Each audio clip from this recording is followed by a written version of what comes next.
You're listening to Missing Persons, brought to you by AbJack Entertainment. Be sure to check out some of the other great true crime podcasts from this network, including The Murder in My Family, DNA ID, Zodiac Speaking, Scene of the Crime, Beyond Bizarre True Crime, Citizen Detective, and Campus Killings.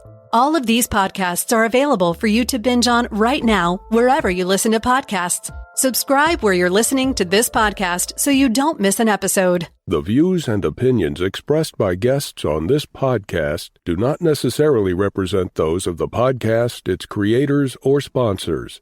If you would like to discuss a missing persons case on this podcast, please be sure to visit missingpersonspodcast.net. This episode may contain unsettling or disturbing subject matter. Listener discretion is advised.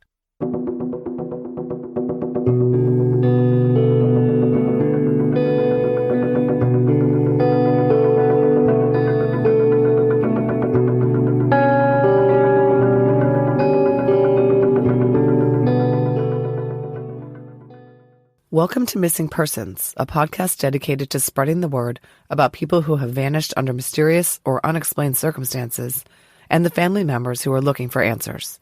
I'm Jess Betancourt. And I'm Mike Morford. Together, we created this podcast to help give a voice to people who continue to search for their missing loved ones. In some cases, even after decades have gone by. In each episode, you'll hear from Jess giving listeners the backstory and the basic facts of the disappearance. Then Mike will speak with someone who's intimately connected to the missing person, and his guest will share their story with us. Please stay tuned at the conclusion of this episode to hear about our Patreon program and our commitment to help find people who have gone missing. We'll also share with you where you can find more information and how you can join our team and help our efforts. You'll get recommendations for other podcasts we think you'll enjoy and more. So sit back and enjoy this episode, and who knows, maybe you can help us find someone who's missing. Bianca Carrasco was 29 years old when she vanished on May 1st, 2016. Before we get into the details of her disappearance, let's talk a little bit about her background. Bianca grew up with a somewhat difficult home life. She and her sister Giovanna, who is one of our guests today, did not live with their mother, Barbara Telemontes, and were not close with her side of the family. Their father was also somewhat uninvolved. At age 18, Bianca was a vulnerable teenager when a man who had been married to her mother's sister swept her off her feet. This was 29-year-old Joe Daniel Carrasco, who goes by Daniel. Bianca quickly became pregnant and the two married. They remained married when Bianca disappeared. Bianca's sisters tell us that to outsiders, Bianca and Daniel seemed to have a good marriage. He doted on her and was very present and involved. In hindsight, they realized that his disinterest in giving Bianca space was a red flag. There were no known incidents of domestic violence, but the family says that they knew Daniel to have a temper and to be controlling. The couple quickly had 2 kids and then one more, who was just 4 years old when Bianca vanished. Bianca decided to pursue her dream of becoming a nurse. In October of 2015, she graduated from Galen College of Nursing as a registered nurse.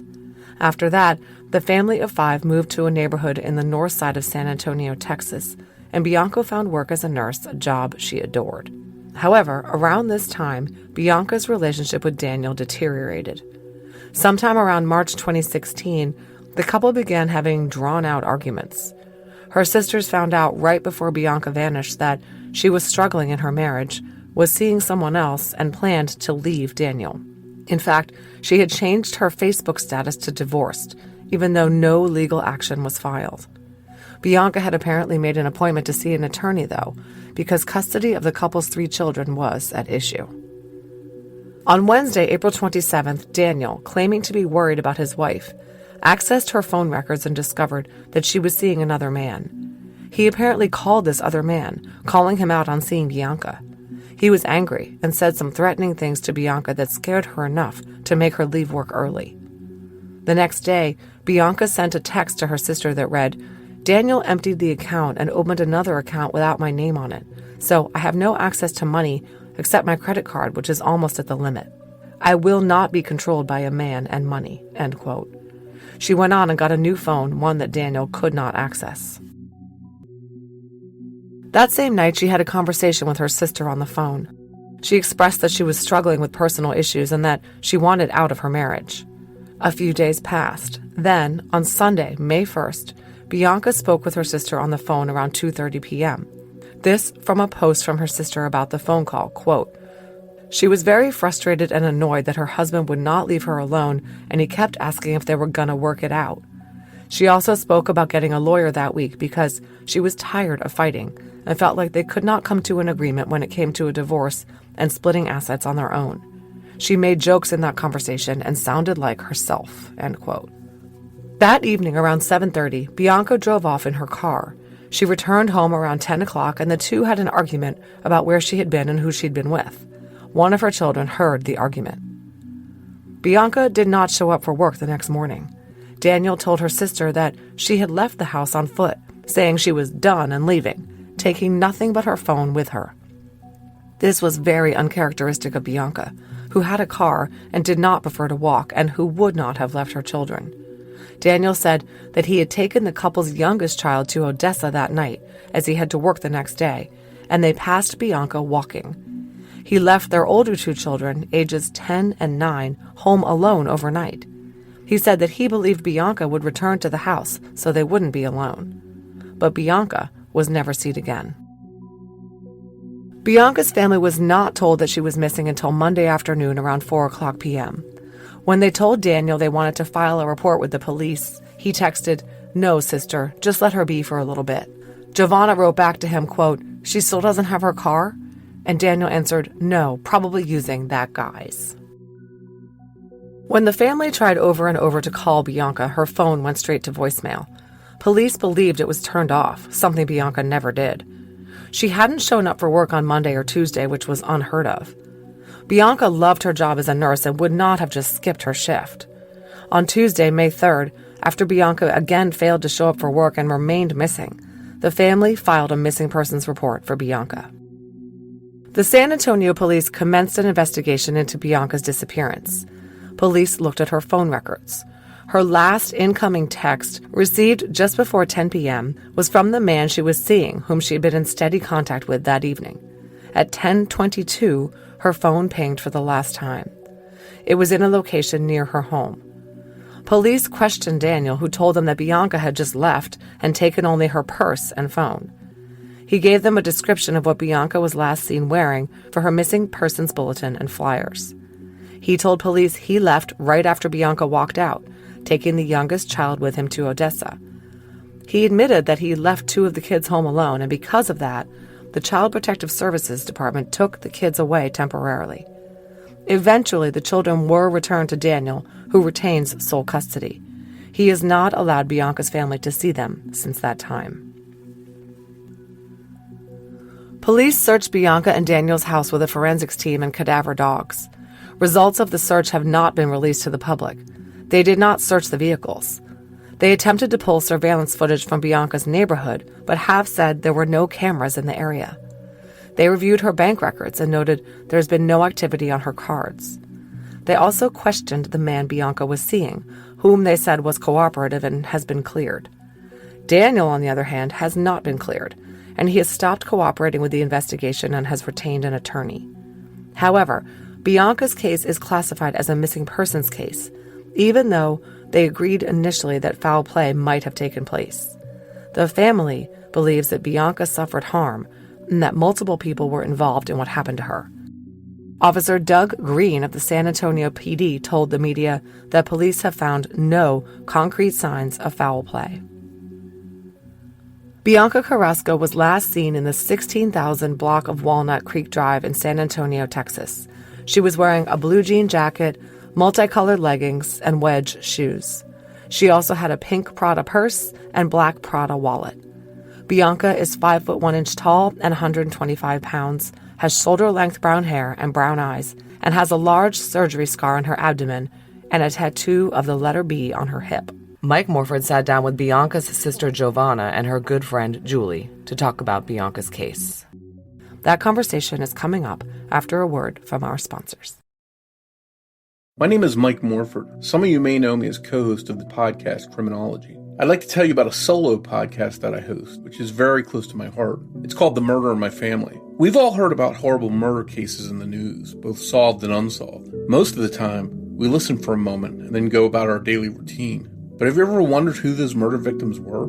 Or thought about their backgrounds? They're more than a blurb in the news or a statistic. They were real people living real lives. They were someone's child, parent, sibling, or friend. In The Murder in My Family, I try to get to know those victims with the help of the people that knew them best, their family members. Together, we talk about the lives and tragic deaths of their loved ones, as well as the ripple effect the murders had on surviving friends and family. Some of the episodes feature high-profile cases you're probably familiar with, like the Colonial Parkway murders, the Delphi murders, or the Golden State Killer murders. But many other cases are ones from small towns all over America that barely made the news. There are dozens of episodes of The Murder in My Family available right now to binge on. Subscribe wherever you listen to podcasts.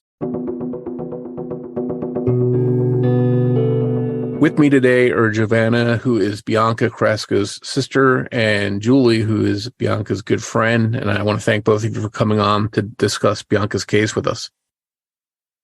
Thank you for just being willing to help us get it out there.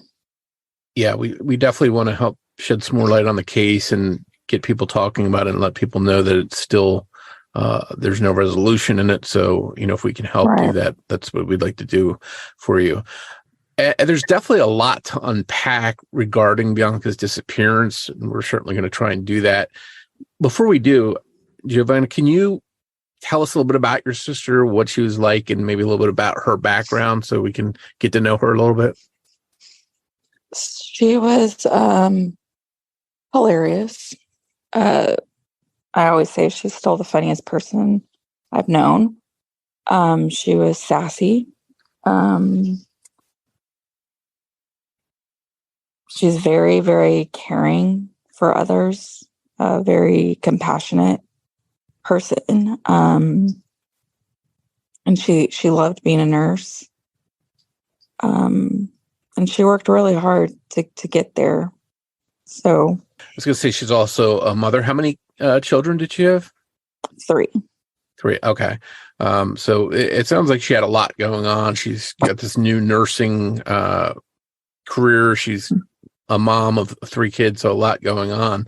And Julie, I know you were good friends with Bianca. How long have the two of you been friends with each other? Since 2008, we met in LBN school. So we were basically together every single day during school. It was a August to August program, so it was 1 year straight through. There's no like semesters or summer break, or we'd get like a couple of days for Christmas. And then after we graduated from LBN school, we both went to work at a hospital in Odessa together. So then after school, we worked together as well up until she moved to San Antonio.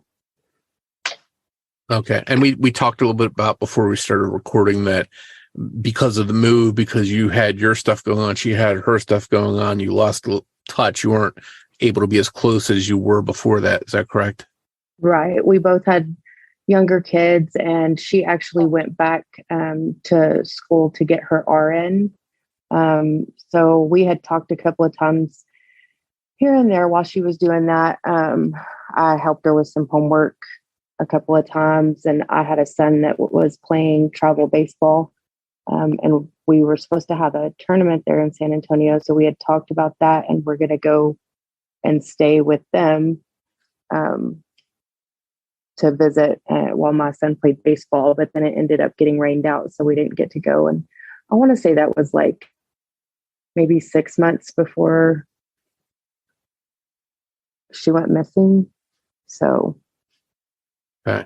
And so I imagine that the both of you, Giovanna as her sister and Julie as a good friend, you guys had some really good insights into her life. She might have confided things in you, any worries she had, anything that was going on in her life that was, a problem. Would that be a fair statement? As much as she would anyone, I guess. Yeah, she was pretty, she could be private at times. I can tell you that the months, before she went missing, there was a lot of things. She wasn't really letting anyone in on what was going on in her life at that time. Okay. And we'll certainly talk a little bit about that, maybe some of the reasons for that kind of thing. And I want to go back a little bit to earlier on, because it's a little bit tricky maybe for a listener. So, but it seems that Bianca wound up marrying her aunt's ex-husband, Joe Daniel, who goes by Daniel, not Joe. Is that correct? Is that accurate? Yes. He was married to our mother's sister. Okay. And I'm curious, when that came to light that they were in a relationship together, I'm curious what that did to the family dynamic. Was that something that was surprising? What did everyone think of that situation? So I know this has been a thing for people to talk about, but what people don't realize or know is that we did not grow up with our mother or that side of the family. Bianca had just moved to Odessa. She was only living there. We grew up in Houston, and she was only in Odessa for a few months when when that happened. So it's not like he was close, to us or anything like that. It's not like she perceived him as her uncle. Yeah. Okay. So there's a little bit of in the family a division to where you weren't really associated with him all that closely. Right. Okay. When the relationship started, how did it seem? Was there any signs of trouble? Did it seem like they were getting along good? What was the relationship like? No, I mean, I was very concerned.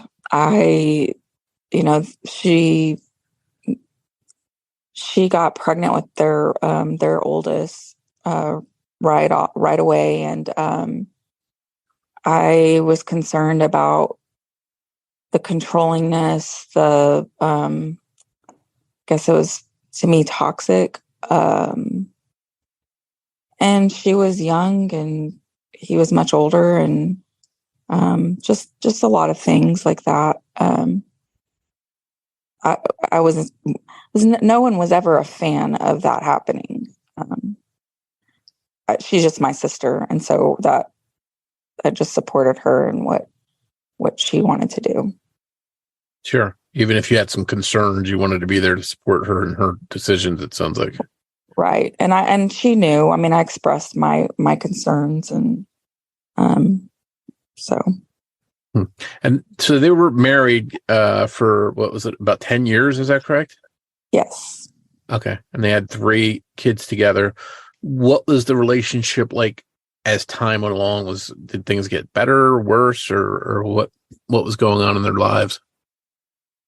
It seemed like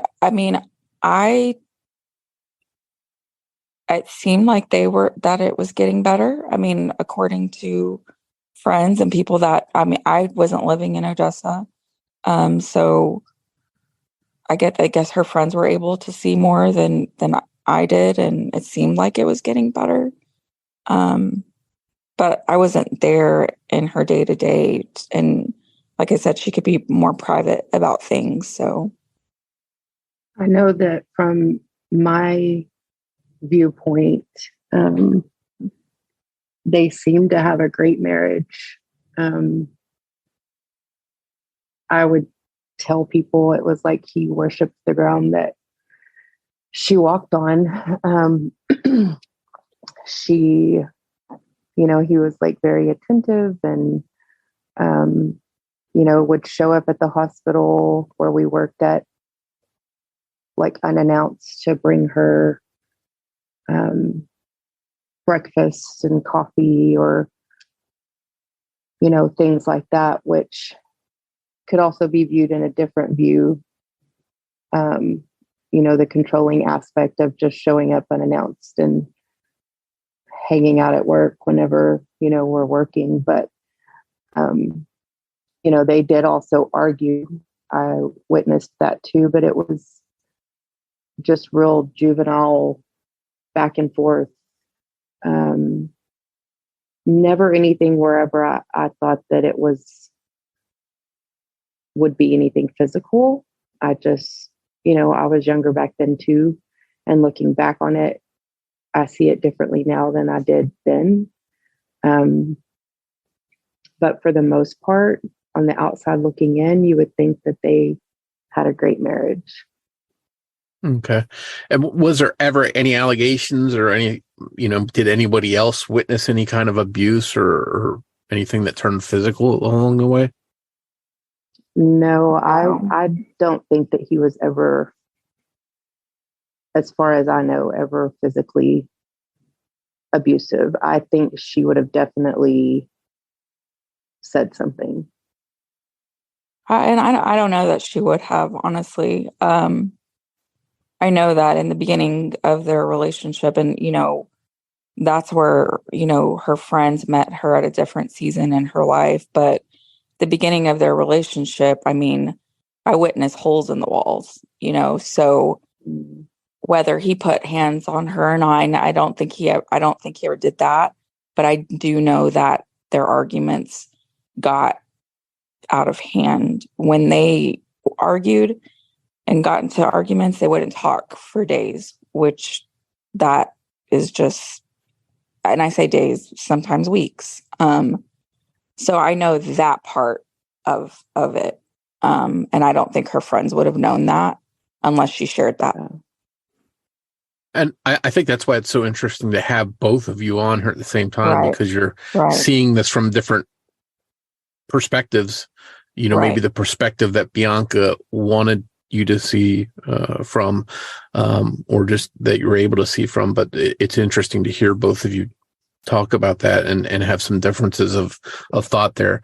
And hopefully it helps other people, because things can be portrayed a certain way and different perspectives, but just to get people thinking more about, especially with social media, things can look good, but they may not be really good, and to just look out for each other, and ask more questions,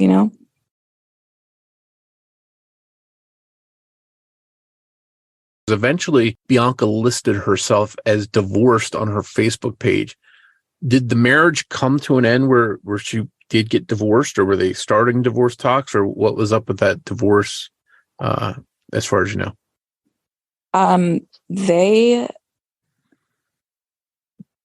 They were not speaking, and if they were speaking, they were arguing for probably, as far as I know, could be longer.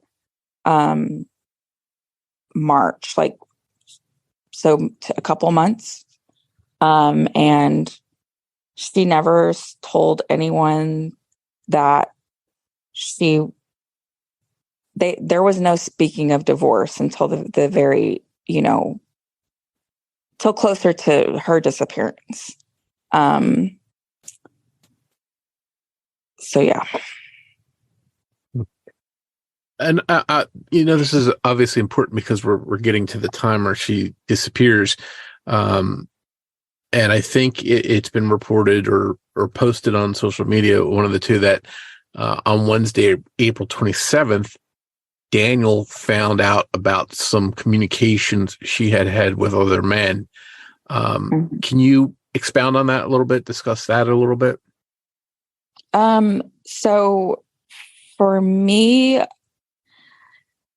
she wasn't speaking, she was texting with me, but she wasn't talking to me a lot. And I was getting worried, because he was sharing a lot of things that were going on in their home. And I was, getting worried about her. And he sounded like he was worried about her too. I believed him. And so I'm actually the one that helped him get into his phone account, not even realizing what was going to happen, because he just sounded. When I look back on it, it was very manipulative.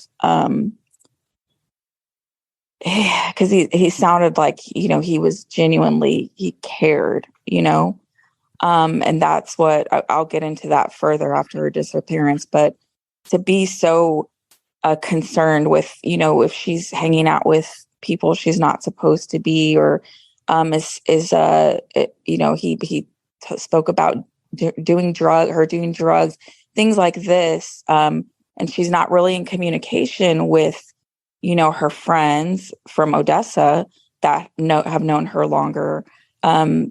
She was more in communication with her coworkers, and so nobody could know what was really going on. And that Wednesday, I guess he made phone calls to find this out. I didn't know about that until here recently, but she was very scared that day. He threatened her. It was heard multiple times. And he was going to go to her job, and she left early because, she went into a panic, and he was getting scary, so yeah. Was he angry after, checking on her and finding this stuff out that she had talked with other men? Oh, yes. Yes. And it wasn't actually other men. It was just, one singular. One. Yeah, one. Okay. And was this a man that she was interested in dating or something along those lines? Yes. Should we say yes, Julie? Yes. Yeah. Okay. I think this is an important part of the situation. Okay. Yeah. Yeah. I mean, we don't want to say his name or anything, but yes, it was someone that was she was getting close to. Yeah. Oh, okay. And he would agree. And we just found out recently we didn't that know. Daniel had called him. Yeah. We weren't aware of that. And while I was trying to figure things out, we also didn't realize that they were growing closer. I thought it was just a flirting type of thing, because they weren't, her and Daniel were not on speaking terms, and they were getting to this living. For her, she was done, I think. So she was kind of living her life that way. So I did not realize that she was, growing close to this one particular guy. Yeah. And that's always important. Sorry, after Daniel called him, that kind of threw a wrench in the plans, which I'm sure is what his full intentions were. But there was still plans of them seeing each other after she and Daniel got their situation handled. And what Bianca had planned was to get the divorce. She did want a divorce, right? Yeah. And she told him that. She told this guy that she was speaking to. He was aware of it. I think she wanted a divorce beforehand, but then after she met this guy, that really confirmed, that she wanted the divorce. And speaking with Daniel all that time, he never said that he wanted a divorce, or I think it was he was in denial, maybe. Actually. Yeah. That's according to other friends. He was asking, like, I can't lose her. Can you help me? What can I do? Yeah. Mm-hmm. So he's trying to keep the relationship, but it sounds like she had made up her mind that she's leaving. And obviously that's an important thing to happen right before she goes missing. You have a possible, love triangle or something like that here, and somebody that wants to leave a relationship, somebody that doesn't want them to leave, and sort of Right. a big thing. And I understand that Bianca was so upset that he had gotten into her phone that she went out and got a new phone in her name. Is that Right. correct? Right. Mm-hmm. Hmm. I think that was Wednesday, and then so I think either that Thursday or maybe Thursday that she did that. So she's, she feels like he's invaded her privacy essentially, and she's like, okay, I'm going to cut him off. So, okay. Big time. And he also, it just got really, really chaotic during those days. I mean, he took the money out of their account. He traveled, Julie, where he was driving all around Texas. I mean, I guess he went and picked up the kids on that Friday. Except for the oldest, she stayed there with Bianca, but the two younger kids, he picked them up on Friday. And before he returned on Sunday, he had gone to Hutto. What is it? Hutto and Colleen. And Colleen, yeah. Okay. So a lot of turmoil going on those last couple of days there, basically. Oh, yes. A lot of chaos. Mm-hmm. And can you, I think the day we really want to focus in here is the 1st of May, 2016. Can you talk about your last conversation that you had with her and what she said during that conversation?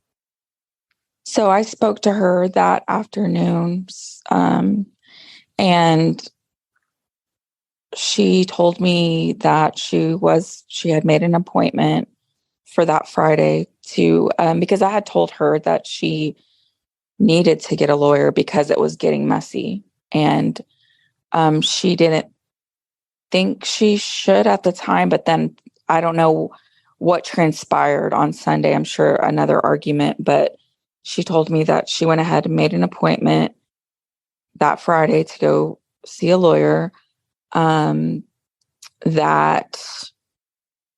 he was acting crazy. I'm pretty sure she said that word. She said there was he was hovering over her, her bed when she was sleeping. And she was just kind of, we didn't even talk that long, she was just trying to figure out what she needed to do next. She definitely sounded like she, was disturbed by what was going on. Yeah, she was more calm on that Sunday. Everything had, I guess, kind of settled because he left, out of town, and she kind of was able to gather herself and then start to I think she was trying to figure out what she needed to do next. And so let's go to when it's, discovered that she's missing. How was it? How did someone discover she was missing? Who discovered that, and how did that sort of unfold? So on Monday, I tried calling her and her phone was not on. So I thought that was very strange because, she didn't usually do that. And she would have also had to have been at work. So, also he was in communication, with me a lot, because I really do think he thought I could help change this situation and them not get a divorce. But that day I didn't hear from him. After I tried contacting her, I tried contacting him.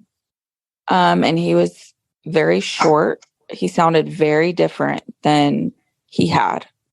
He sounded like, and then so I asked him, I said, hey, have you heard from Bianca because her phone's not on? And he said, no, she left last night.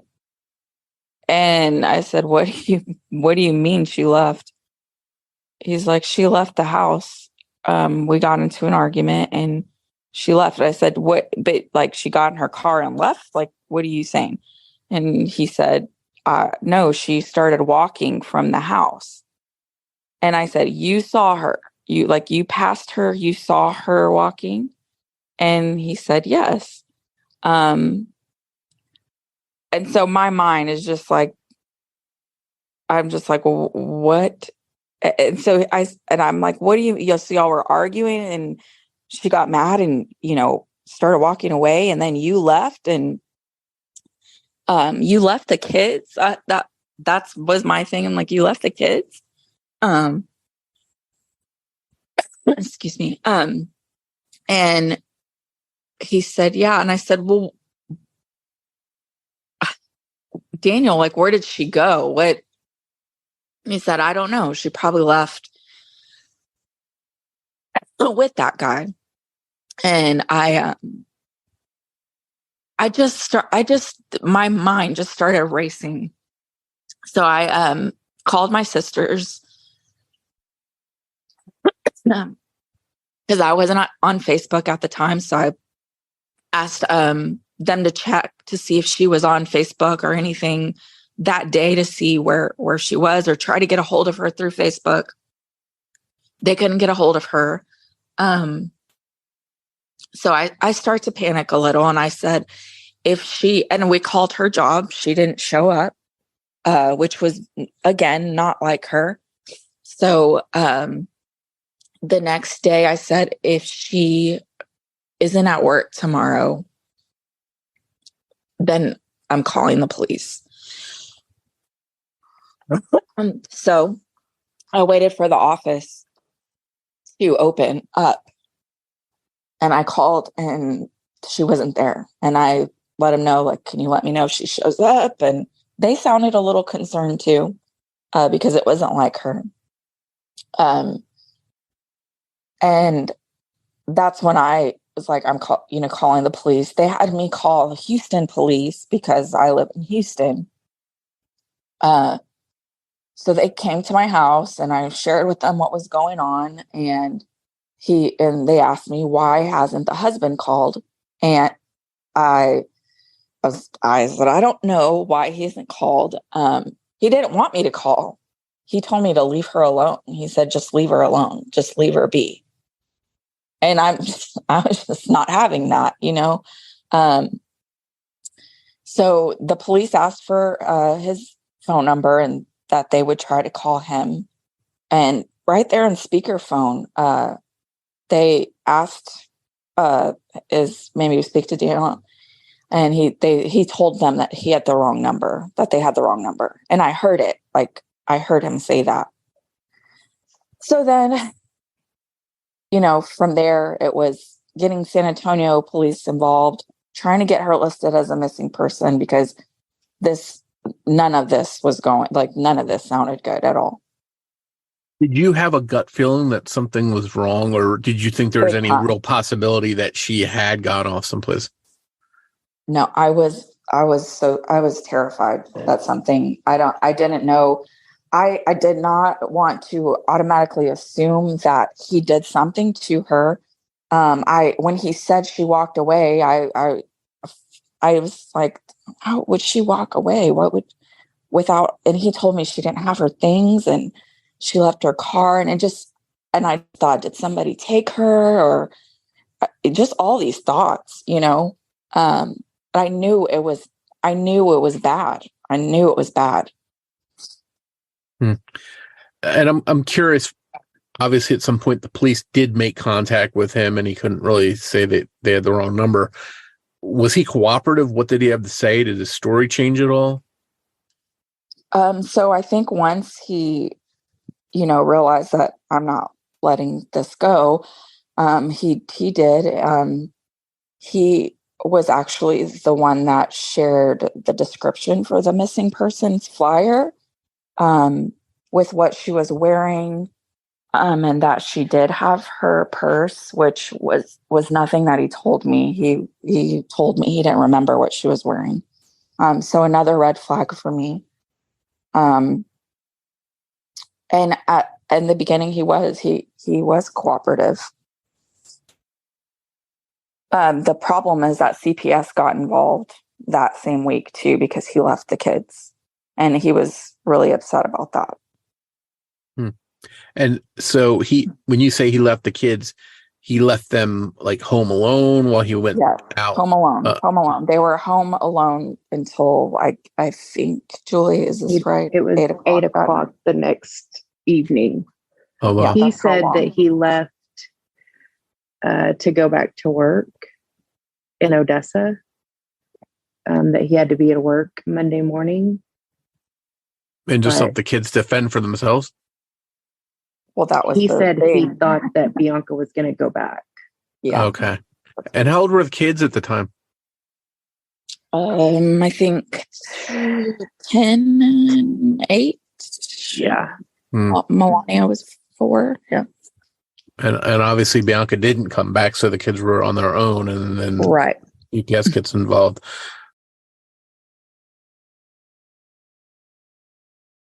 I'm curious, what did the police say early on? Did they treat Daniel as a suspect, or what was the angle they took with him? I think when CPS got involved, it picked up. I know that they questioned him, not as I don't think, I mean, can they call him a suspect, the missing person? I don't know how that works, but I think it's fair to say that in a case like this, the first person they always look at is the spouse. I think it's fair to say that. Yeah, they only questioned him once, and then I think they questioned. Well, we don't know. Questioned the guy she was speaking to, but when CPS got involved, I mean, they searched the home, and I think I'm still figuring out while CPS was involved, he cooperated. Yes. Yeah. He would answer their phone calls. And he didn't have a choice because the kids were removed. So, but they never took him back in for questioning after that first time. Right. Did they? It sounds like the police took it pretty serious. It wasn't one of those things where she can run off as she wants and you got to give her time to come back. It sounds like they did take it pretty serious early on. Yeah, you would think so. I don't know. They did say that also. They did say that, she could have left. Yeah, on her own volition, Yeah, but all they've said is they don't know. They just don't know that they've questioned him, that they questioned the guy that she was seeing, and they just don't know. Was the guy cooperative himself? Did he answer their questions and did he cooperate with them? As far as we know, yes. I mean, he seems like. I mean, Julie, you talked to him, and he was very cooperative. Yeah, we're not sure if they spoke to him directly. That's kind of unclear right now. But they have said, the police have actually said that he was cleared. Yes. Okay. Mm-hmm. Now, did they say that Daniel was cleared at all, or is he still someone they're looking at? They never said that he was cleared. No. I want to talk about some of the things they might have done to sort of track the movements from the last night Bianca was there. I think that you mentioned that they did some phone pinging stuff and that her phone pinged near her home at 10:22, but then had no activity after that. Is that correct? Right. That's correct. Yes. And is that because police think that the phone was turned off, or what do they think happened at that point that it wasn't used anymore? Yeah, I think they think it was turned off.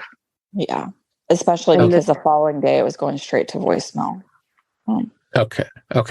Now, you also said that things like surveillance cameras were looked at to see if they could see if they caught her leaving, but there were apparently no surveillance cameras, is what you were told in the area? There was no one had cameras, which I find it hard to believe, but Yeah. With ring cameras nowadays, they're all over the place. So it's hard to believe they wouldn't find one. Did they ever go into the house and look for anything using any kind of blood detection chemicals or cadaver dogs or anything like that? Yes, they did. They did. Did they have any results that they were able to find?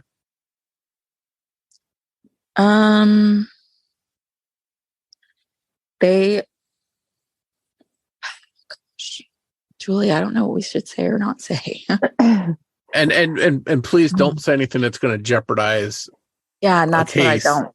Yeah, I mean, if there's something, if it's too, delicate to dance around, then I would just rather you not say anything, because I don't want you to say something that's going to affect the case later on. So, but at least we know that they did look. Okay. And he's not, he's still living life. So, yeah. Okay. So that's fair enough. So at least we know they were looking using these different techniques, trying to find some clues and stuff. And I'm curious, did any of the kids, were they able to give any information about what they saw or heard that last night, if they could add anything to it? Yes. I mean, they didn't see, the oldest only said that she heard them arguing. They were already in bed. And then that was the other thing. He took the youngest with him to Odessa that night. And she could tell you that, they were driving. And they did some interviews with them as well. Okay. CPS did. But no, they didn't see anything specific, anything that could be, solidly lead the police in one direction. Right. No, they did not. Okay. So I want to try and get a complete picture of Bianca's life, because any part of what we're talking about here could be a clue in what happened to her. And I know there's been some things online that your family didn't want to address, and I want to read something that I think it was you that posted this, but correct me if I'm wrong if it wasn't you. I'm reading this. No matter the choices my sister was making prior to this, my loyalty is to her and it will always be. Throughout the situation, I've learned that the people that saw and spoke with her daily, her closest friends or family, did not know a lot of what was going on with her. My sister opened up to me Wednesday evening about personal issues aside from marital problems, saying, I feel like I want to go to sleep and not wake up. I'm drowning and I'm going missing. After going missing, there has been discoveries of certain social media accounts she was involved with. Now, this was some things that I think that you didn't care to address or didn't want to. Is that still the case? And is there anything you can discuss about that post that might shed light on it? Yeah. So me and Julie have spoken about this, and oddly enough, this week I've had to speak, more openly about things, because my loyalty is to her. And unfortunately, when these things happen, you know, to see the whole picture, you do have to. But I think in the beginning, I was really trying to protect her. I was trying to protect the kids. And I didn't know what to say or not to say. You just don't know what to do. This when isn't something you plan for, Yeah. There's no manual to what to say, what not to say. Right. Okay. And what's going to be helpful, what's not going to be helpful. I mean, I think now I've seeing things that have transpired, I think it's very, again, I've spoken to Julie this, I think it's very important to share her story, so that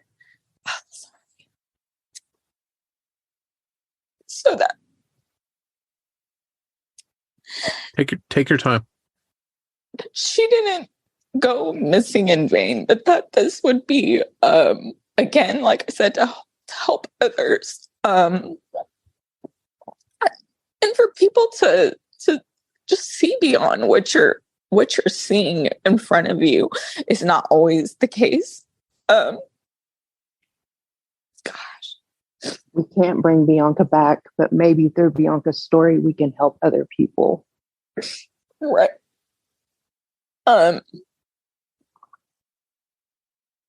She was we she went through a lot in life, and I know that there were a lot of things she just hadn't healed from. And we spoke about that Wednesday, and she let me pray with her that day, and just trying to, just be encouraging to her. She had thought he had let her feel that she couldn't take care of the kids. And I think I was able to change her direction of that, because she loved her kids. And she wanted, that's why they moved to San Antonio. She really wanted a good life for them. So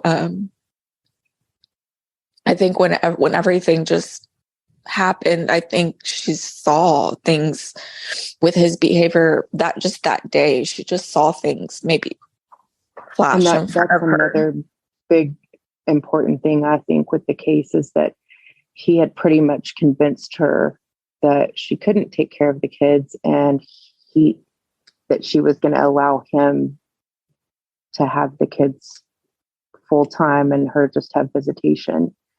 And after being able to think and talking to Giovanna, she had changed her mind on that. And he was not happy about that at all. He actually got mad at me that Friday speaking about it. And I fought him back that she should have the kids. Those are her kids,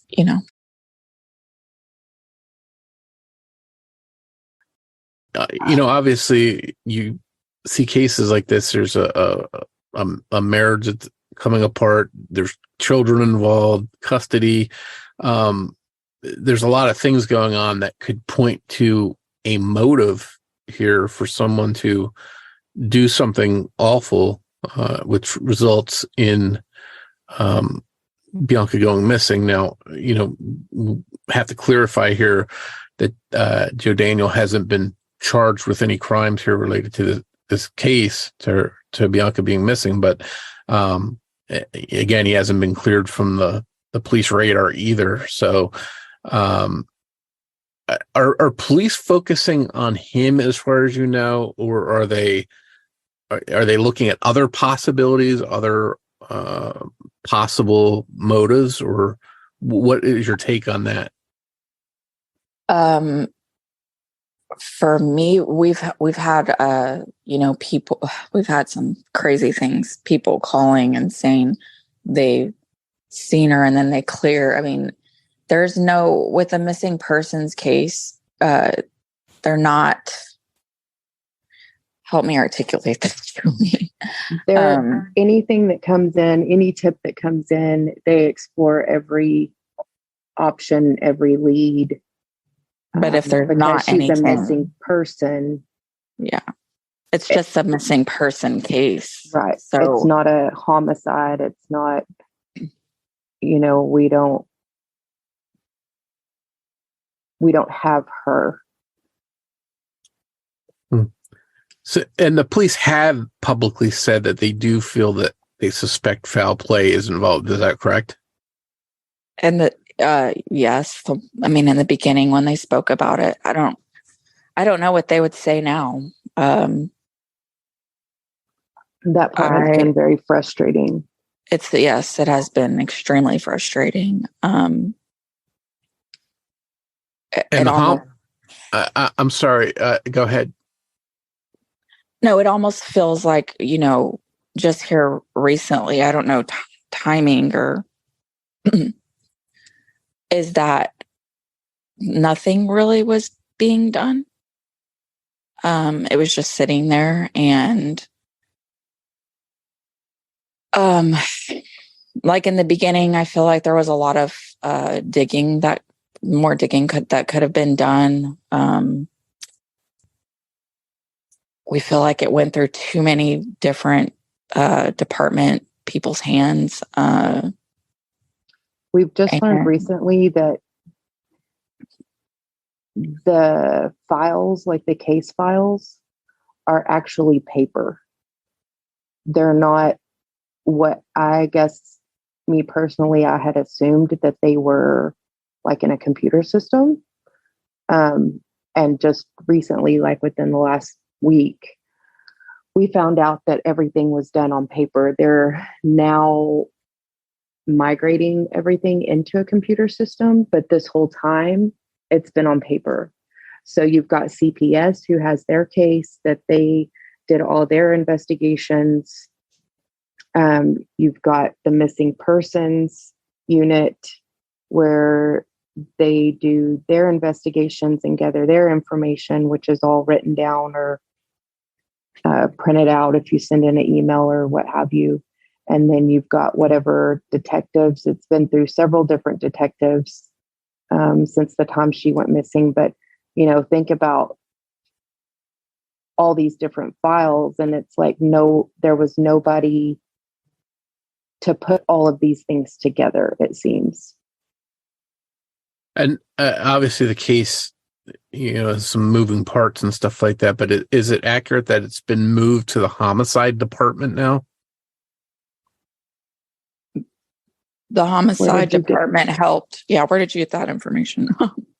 I don't even remember where I read it, to be honest with you, but I thought I read that the homicide department had the case.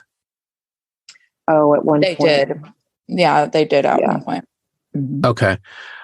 I'm curious too. You mentioned that they trying to check any kind of leads that come in and just wherever they go and looking at them and stuff like that. I remember seeing that a private investigator referenced, came forward with a tip referencing that someone, possibly more than one person, was involved. Was there any truth to that? Was there anything you can add to that to expand on that? We can't get into the details, but I guess you cannot convince me that there was not help or that people don't know what happened to her. They're just not coming forward.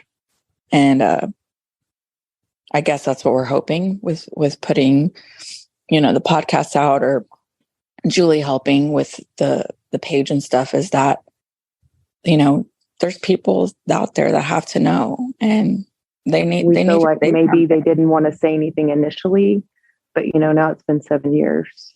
Yeah. And so living with knowing something, for 7 years, like there's 3 kids that don't have their mom.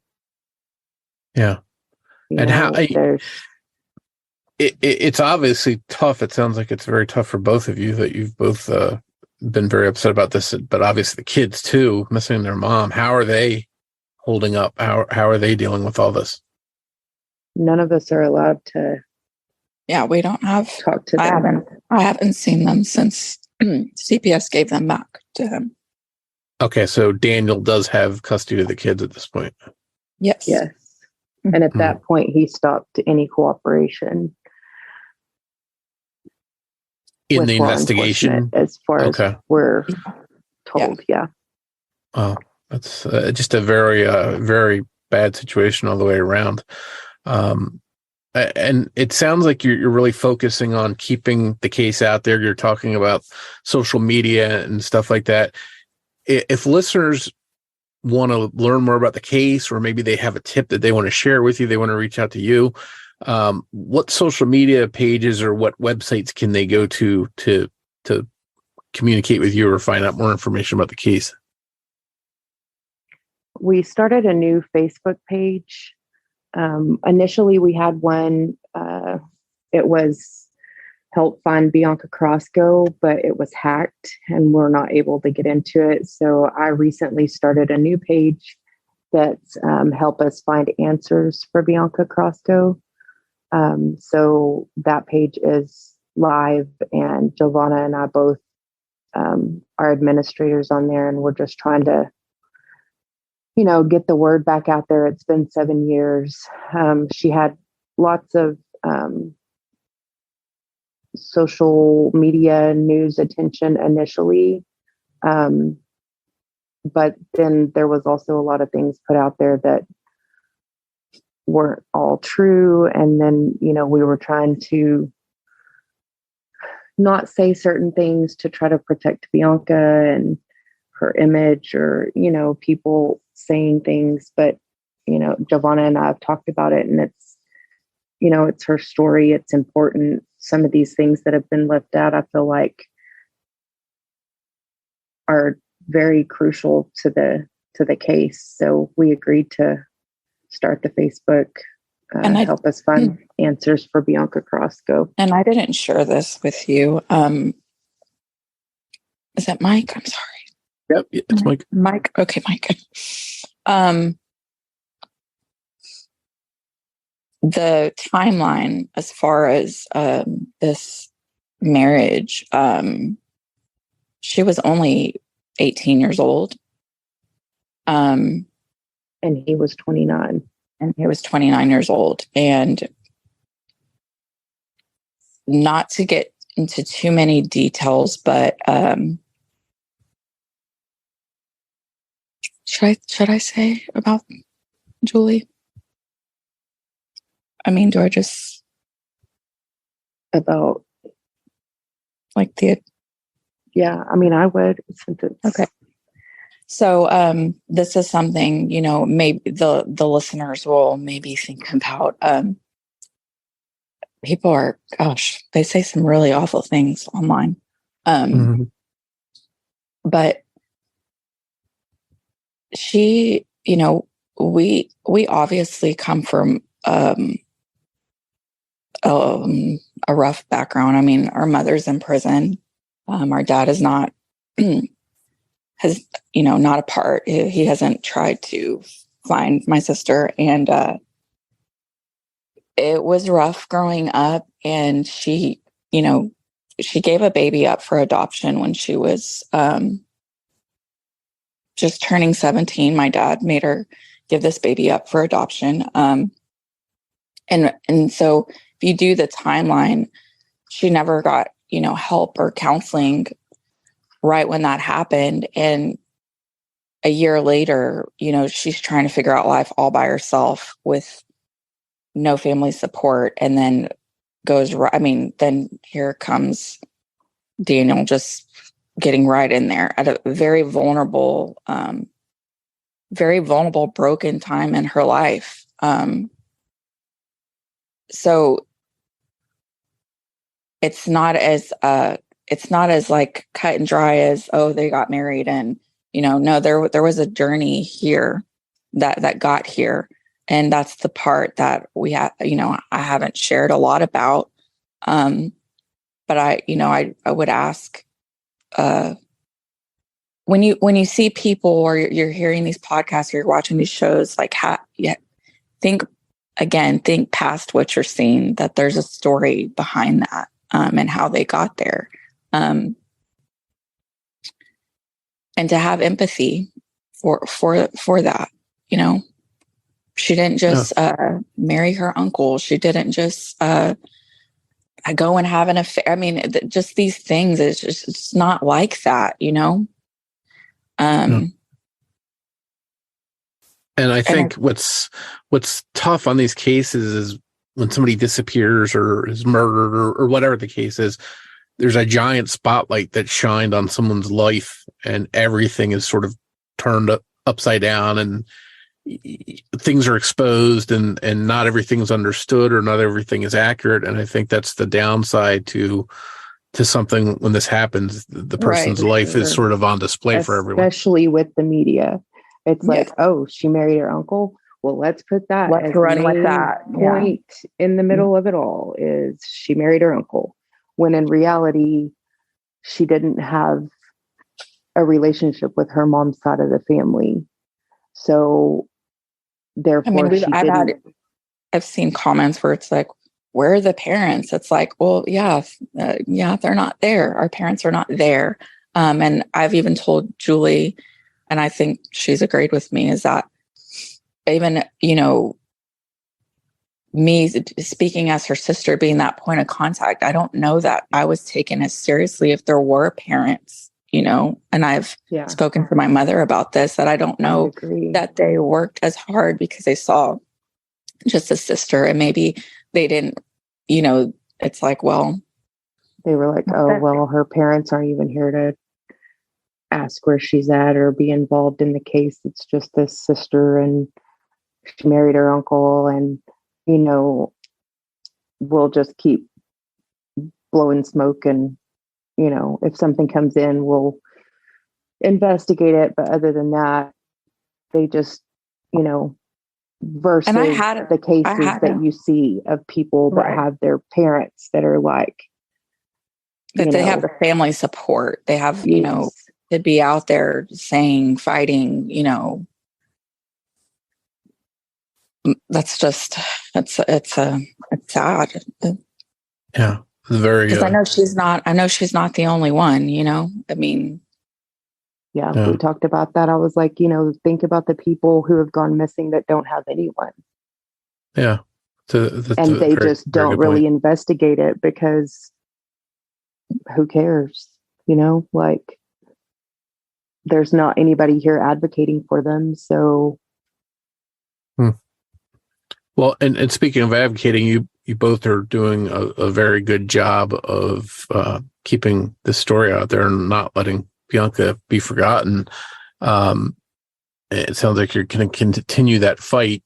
I know, Julie, you're helping a lot with different aspects of the case. What kind of things are you doing to sort of help Giovanna go about trying to get answers here? I'm, for the most part, trying to be, you know, supportive and get the word back out, you know, that she's not forgotten and that we want justice for Bianca, whatever that means, however we need to go about it, then that's what we're going to do. And, you know, ever since Bianca went missing, I've always been interested in true crime type stuff, but ever since Bianca went missing, that's all I listen to. That's all I watch. Cause I think, you know, maybe I'll see something or hear something that someone else did or how they broke the case and got things solved. And so I've been trying to, you know, dive into like the investigative part of everything. I have a notebook with everything that I've found. And, because Giovanna, like she said, she was able to help get into the phone records. She actually had access to phone records for both Bianca and Daniel. And so I've gone back through and identified, you know, what number belongs to who. You know, that's how I contacted the guy that she was talking to and kind of asked him, you know, because the last texts on her phone and the last phone calls on her phone were to him. So I wanted to, you know, I reached out to him to see what the context of the texts and phone calls were. That's when we found out that Daniel had actually called him the week before Bianca went missing. So I've kind of broken it down on that side of things, trying to find out, you know, who had talked to her, what they had talked about. I guess you could say she helps in the more like the, I guess, more logical part of it. When this all happened, I mean, that's another thing. You know, I have my kids, and then I took on her kids for those 6 months.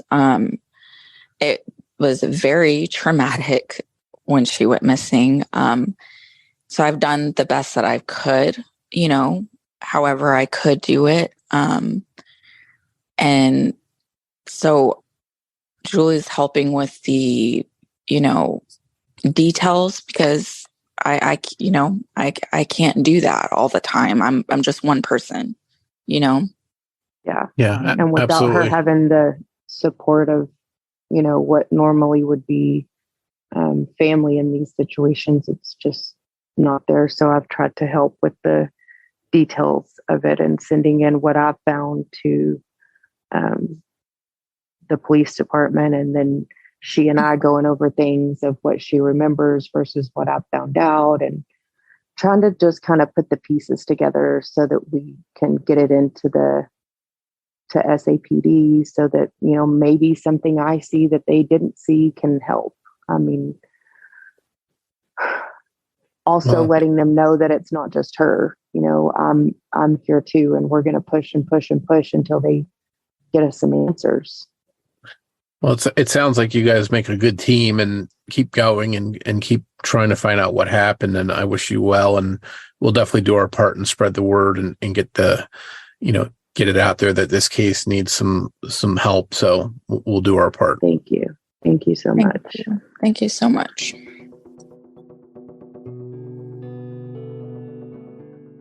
We hope you enjoyed this episode of Missing Persons. If you can provide any information to help solve the case we discussed in this episode, please contact the appropriate authorities. If you enjoy this podcast, please take a moment to tell your friends about Missing Persons and invite them to listen to the show. Word of mouth will help us grow and bring these cases to a larger audience. You can also help us by taking a moment to rate and review Missing Persons on the platform you're listening to us now on. We'd like to tell you a little bit about our Patreon program. If you visit patreon.com/missingpodcast, you can sign up to help this podcast through ongoing monthly support. As a thank you, we'll give you an on-air shout-out, a thank you card and sticker, plus you'll get early or ad-free access to episodes of the show and any bonus content. Your Patreon support also goes towards helping the missing, because every dollar that we earn through Patreon will be split with charlieproject.org, the wonderful website that's been sharing information about so many missing persons cases for years. We hope you'll consider supporting the show. Just a reminder that new episodes of Missing Persons air every other Saturday. If you want to find us on social media, we're on Facebook at facebook.com/missingpersonspod. We're also on Twitter with the handle @missing_pod. And of course, you can find us and contact us through our website, missingpersonspodcast.com. On behalf of Jess Betancourt, this is Mike Morford saying thanks, and we'll see you next time on Missing Persons.